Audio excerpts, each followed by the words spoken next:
you will need some outer pieces and some lining pieces and some straps.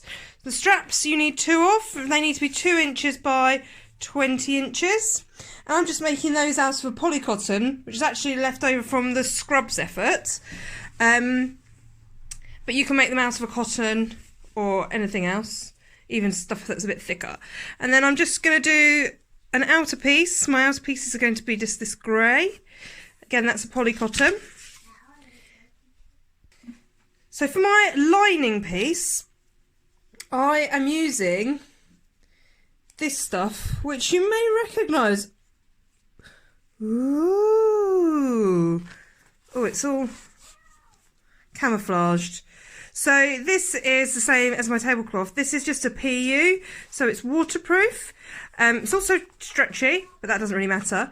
But you may want a waterproof lining for the same reasons I did. If kids chuck things that are like apple cores and stuff like that, then it's going to be waterproof so it doesn't seep out, or if they put their cans of drinks, there's still a bit left in there. I don't think my kids ever have cans of drinks, but you know what I'm saying. If they put anything in there that's a bit gross, then it's going to hold all the grossness in there, and then you could chuck it all in the washing machine once you've emptied it. But if you just want to use plain cotton, or if that's what you've got, then that is also fine. But you could use, as I say, shower curtains, bits of old umbrella, anything like that that you can find that's waterproof that might be useful. But if not, it doesn't matter. So 2 of those as well.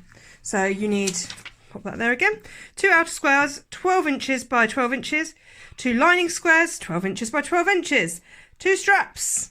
Let's get sewing! So my sewing machine is just set on a standard straight stitch. And firstly, I'm going to show you how to sew the straps. So it's just the same as when we did the tape for the scrubs, and the same as when we did the tape for the wash bags for scrubs. So if I'm doing this a bit quickly for you, and you want a little bit more of an in-depth video, there is a video dedicated to making this tape on our YouTube channel. So this is not bias tape because it's not cut on the bias, it's just cut straight. And I just fold over the top and then fold those sections in to the middle. But there's a much more detailed version, if you're not as confident as that, on the YouTube channel. You just pop that in and secure, and then you will have, here's some I made earlier. That's my end. Your tape, your straps. Okay. So then we go on to sewing our bag. It doesn't matter what you start with, your inner or your outer. We just want to sew around all 3 sides, leaving the top open. Now, you may want to pin to make sure that you get all of your sides in. I'm pretty confident, so I'm not going to pin them together. But you just want to stop when you get to the corner, change direction. Sorry if I keep jogging the camera, I'm having to sew at a really funny angle to get this into the camera.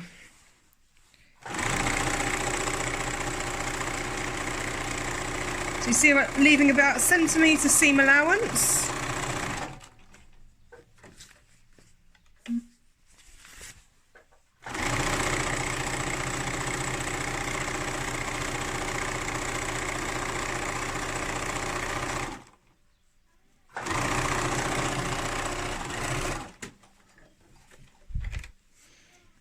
Do the same with your other layer.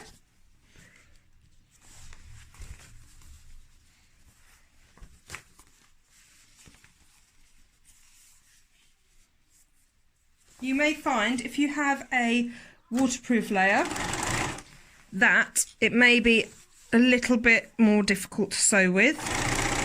They are a bit thicker and they slip about in the machine sometimes, so they can be a bit more difficult.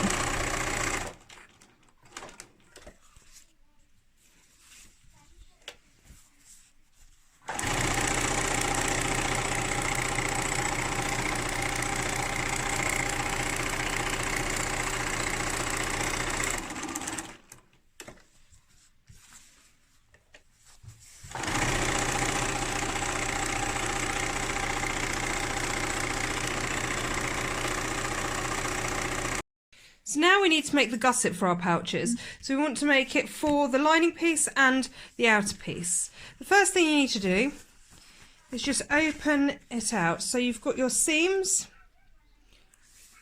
touching each other.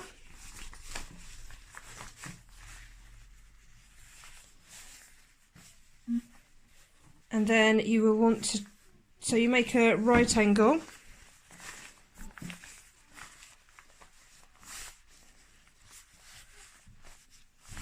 So you just want to check that those seams are touching one another. Make sure you're in the right place. Then you want to find the corner and mark 2 inches up from that corner, and then 2 inches from there as well. And then join those two together, and that will be the line at which you sew across. And then you need to repeat this process on all 4 of your corners. So I have just sewn across that line there on one side of my lining piece, and now I'm going to trim that off there. So now I'm going to do the same thing to the other side, and then I'll do the same to the 2 corners of my outer piece.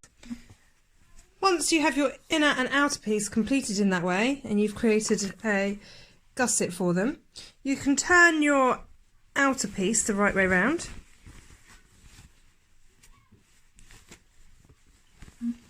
Making sure that those corners are nice and poked out.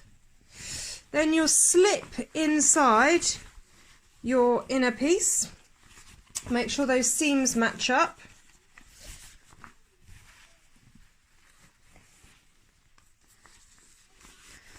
And simply,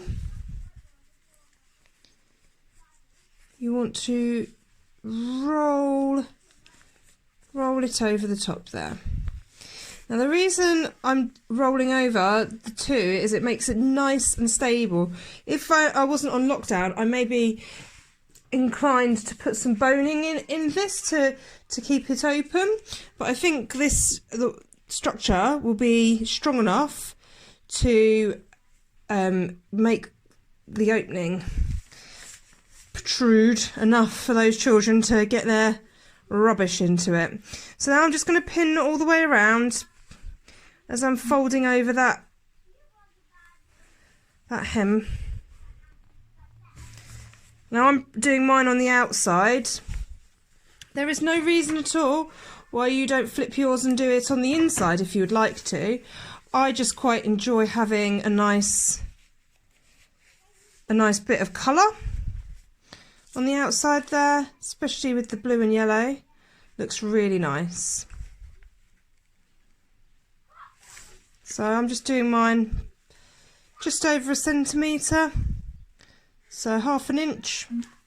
You may also at this point like to see if either of your sections need slight adjustment. So I just adjusted mine because somehow my outer was smaller than my inner, so I just made a little adjustment, and now they match up, so I won't get a pucker, hopefully.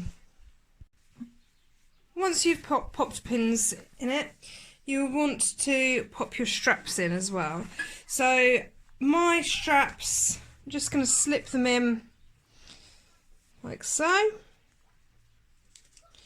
Remember, your straps are just there to tie it to the headrest. So I've slipped my strap into the hemline, into that line there, right up to the top, and then I flip it over. Just make sure that they're even distances apart. And then you're ready to sew. So here we go. Where's my concussion?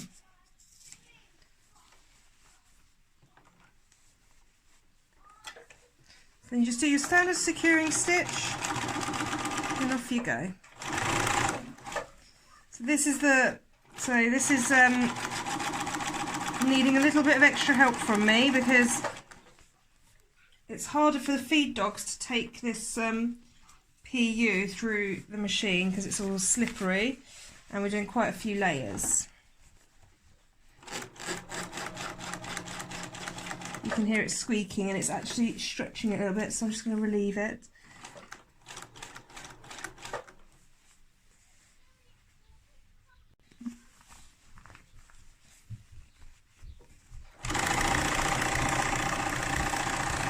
I'm going over a lumpy bit, so it might need a little bit of encouragement to get over that.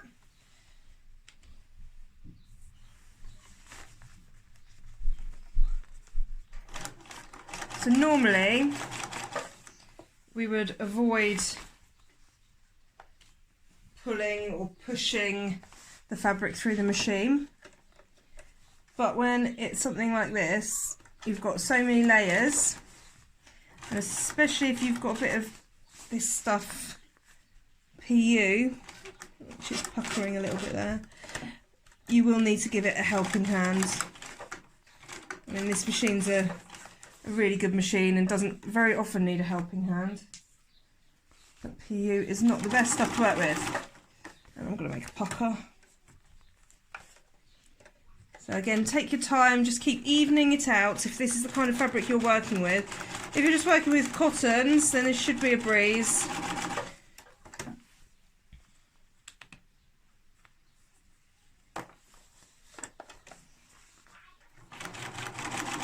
If you've gone for anything a bit more waterproof, it might be slightly more difficult to work with. So as predicted, I didn't quite get through it pucker free. And a couple in there in the back. If it is going to pucker, it's best to try and pucker it at the side seams if you can. But obviously we try to avoid that. However, if I'd have gone like that and sewn along the cotton edge, I probably wouldn't have got any puckers. So maybe I should do that next time instead of trying to have a pretty bit on the outside. So there we go. So when those ties tie around your headrest, it perfectly hangs open, as you can see. Like we predicted, there's enough round here that's substantial to keep it nice and open, so it creates a bit of a hoop for your children to chuck their rubbish into. You can also, I've seen them tied around gear sticks as well, so that's quite useful. But you could do loads of things with these bags, maybe not having the ties attached to it, but there's all kinds of stuff. You can make pots out of them, you can do loads of things. So that's super cool. And you can chuck it in the washing machine. So I hope you enjoyed doing that. It was quite a quick project today, and you can make loads and loads of them. Thank you very much, and bye-bye.